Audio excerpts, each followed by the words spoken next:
করব।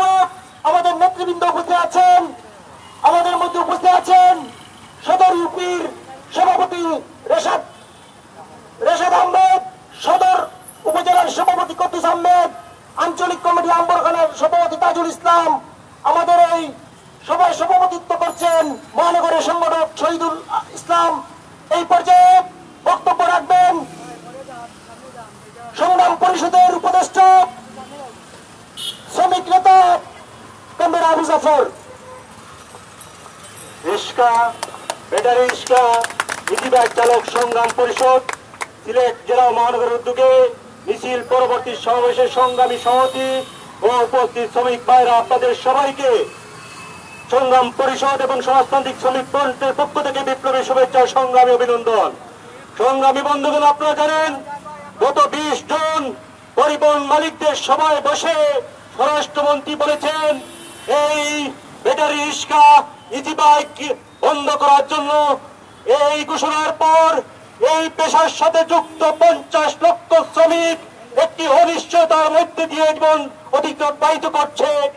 এই ঘোষণার মধ্য দিয়ে এই 50 লক্ষ শ্রমিকের পরিবার সদস্য মিলিয়ে প্রায় বাংলাদেশে 2.5 কোটি মানুষ একটি অনিশ্চিত অবস্থার মধ্যে দিয়ে দিন যাপন করছে। আমরা মনে করি স্বরাষ্ট্রমন্ত্রীর এই সিদ্ধান্ত আজকে আওয়ামী লীগ সরকারের যে ডিজিটাল বাংলাদেশের পরিপন্থী, কারণ একটি মন্দাদার আমলের রিক্সাকে আমাদের শ্রমিক ভাইয়েরা তাদের শ্রমকে খানিকটা লাঘব করার জন্য তারা ব্যাটারি চালিয়ে জীবন জীবিকা নির্বাহ করছে। আজকের যুগে একে ম্যানুয়াল রিক্সা চালিয়ে সারাদিন রিক্সা চালিয়ে সংসার চালানো খুবই কঠিন। তাই আমরা মনে করি এই শ্রমিকরা তাদের শ্রমকে লাঘব করার জন্য যখন একটি ডিজিটাল রিক্সা পরিণত করলো, তখন স্বরাষ্ট্রমন্ত্রী বললেন এই ডিজিটাল রিক্সা চলবে না। তাহলে রাষ্ট্রের কোটি কোটি টাকা খরচ করে যেখানে ডিজিটাল বাংলাদেশের আয়োজন চলছে, তখন শ্রমজীবী মানুষ যখন তাদের জীবন জীবিকা রক্ষার জন্য সহযোগী হয়ে ডিজিটাল রিক্সায় পরিণত করলো, তখন বলা হলো না শ্রমিকরা ডিজিটাল হবে না, শ্রমিকরা পেডেলে থাকবে, ম্যানুয়ালে থাকবে। আমরা মনে করি এটা এই আওয়ামী লীগ সরকারের ডিজিটাল বাংলাদেশের পরপন্থী। আমরা সেই জন্য মনে করি এই সিদ্ধান্তকে প্রত্যাহার করতে হবে।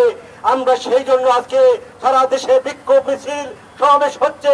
আজকে এই ঘোষণার পর আমরা সারা দেশের সেই শ্রমজীবী মানুষের আন্দোলনের সাথে আজকে সিলেট জেলা মহানগর সংগ্রাম পরিষদ একাত্মতা ঘোষণা করছে। এবং যতদিন পর্যন্ত এই আমাদের লাইসেন্স না দেওয়া হবে ততদিন পর্যন্ত এই আন্দোলন চলবে। কারণ আমরা বলেছি এই আন্দোলন আমরা রাজপথে নেমেছি, লাইসেন্স ছাড়া আমরা করে ফিরে যাব না। এটা আমাদের ন্যায্য অধিকার, আমাদের গণতান্ত্রিক অধিকার। আজকে এই যখন করোনা মহামারীকালীন সময়ে যখন লক্ষ লক্ষ কোটি কোটি শ্রমিক যখন বেকার হয়েছে, তখন এই শ্রমজীবী মানুষদেরকে কর্মসংস্থানের উচ্ছেদের কোন চক্রান্ত এদেশের মানুষ বরদাস্ত করবে না। সংগ্রামী বন্ধুগণ, আপনারা জানেন এই সিলেট সিটি কর্পোরেশন অনেক বেড়ে চালিত রিক্সাকে আটক করছে। আমরা আজকে সমাবেশ থেকে বলতে চাই, রাজশাহীতে এই আন্দোলনের মধ্যে আজ থেকে 9 মাস পূর্বে রাজশাহী সিটি কর্পোরেশনের মেয়র এই রিক্সাগুলোকে বেড়ে চালিত রিক্সা ইজিবাইকে চলার অনুমতি দিয়েছেন। বরিশাল বিভাগনগরী চলছে, খুলনাতে চলছে, রংপুরে চলছে, চট্টগ্রামে চলছে, ঢাকাতে চলছে। তাহলে কেন শুধু সিলেটে বন্ধ হবে? এক দেশে 2 আইন চলতে পারে না, চলতে দেয়া হবে না। সংগ্রামী বন্ধুগণ, আপনারা জানেন জনপ্রতিনিধি বাংলাদেশের সর্বোচ্চ আইন প্রণেতা 300 জন আছেন সংসদে। স্বরাষ্ট্রমন্ত্রী ঘোষণার পর এই 300 জন জনপ্রতিনিধি কোথাও আমাদের জানামতে ব্যাটারি রিক্সাকে উচ্ছেদ করছেন না। তাহলে সিলেট সিটি কর্পোরেশনের মেয়র জনপ্রতিনিধি হয়ে কিভাবে আজকে শ্রমজীবী মানুষের পেটে লাথি মারেন আমরা সেটা বুঝতে পারি না। সত্যিকারের একজন জনপ্রতিনিধি এই কাজ করতে পারে না। সেই জন্য আমরা মনে করি এই করোনাকালীন সময়ে আমাদের শ্রমিকদেরকে কোন ধরনের হয়রানি করবেন না। আমরা আন্দোলনের কারণে আজকে অনেক রিক্সা ছেড়ে দেওয়া হচ্ছে, কিন্তু ব্যাটারি রেখে দেওয়া হচ্ছে। আজকে সমাবেশ থেকে আমরা মনে করি এটা শ্রমজীবী মানুষের রক্তে মাংসে পানি করার টাকায় এই ব্যাটারি কিনা হয়েছে। এই ব্যাটারিকে আটকাবেন না। আর এটা যদি আটকেন, আপনারা মনে করবেন আমাদের রিক্সা শ্রমিক, ব্যাটারি শ্রমিক, রিক্সা শ্রমিক ইজি বাইক চালকরা যদি রাজনৈতিক দল যখন হরতাল অবরোধ করে আমরা যদি গাড়ি বন্ধ না রাখি তাহলে হরতাল অবরোধ সফল হয় না। আর আমাদের পেটে, আমাদের সংসারের উপর, আমাদের সন্তানের উপার্জনের উপর, লেখাপড়ার উপর, তার চিকিৎসার উপর আমাদের উপার্জনের একমাত্র মাধ্যম কেড়ে নেওয়া হবে। আমরা নীরব থাকবো, এই কথা যদি প্রত্যাশা করেন তাহলে ভুল হবে।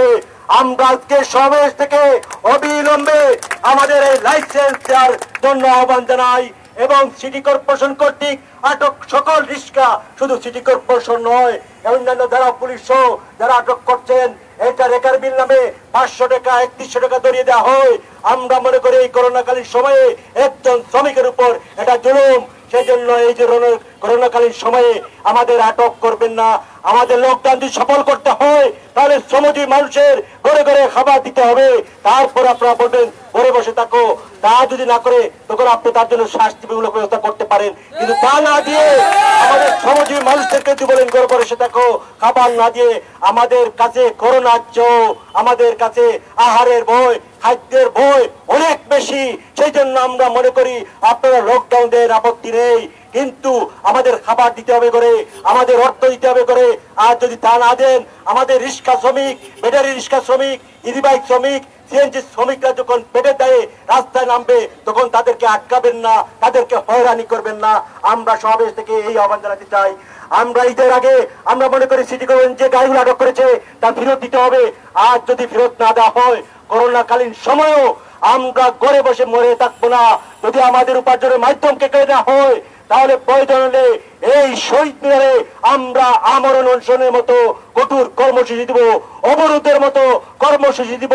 প্রয়োজন হলে সিলেট নগরীতে এবং সিলেটের বাইরে আজকে ইজি বাইক, রিক্সা চালিত, ব্যাটারি চালিত রিক্সা শ্রমিক আজকে হাজার হাজার উপজেলা পর্যায়ে পর্যন্ত রয়েছে, প্রত্যন্ত পর্যায়ে রয়েছে।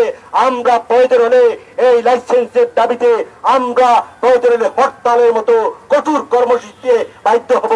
আগামী দিনের এই আন্দোলনে আপনি স্পষ্টীয় মনোবল নিয়ে ঐক্যবদ্ধভাবে অংশগ্রহণ করবেন, এই প্রত্যাশা ব্যক্ত করে আমার বক্তব্য শেষ করছি। আপনাদের সবাইকে ধন্যবাদ। বিপ্লব দীর্ঘজীবী হোক, মেহনতি জনতার জয় অবশ্যম্ভাবী।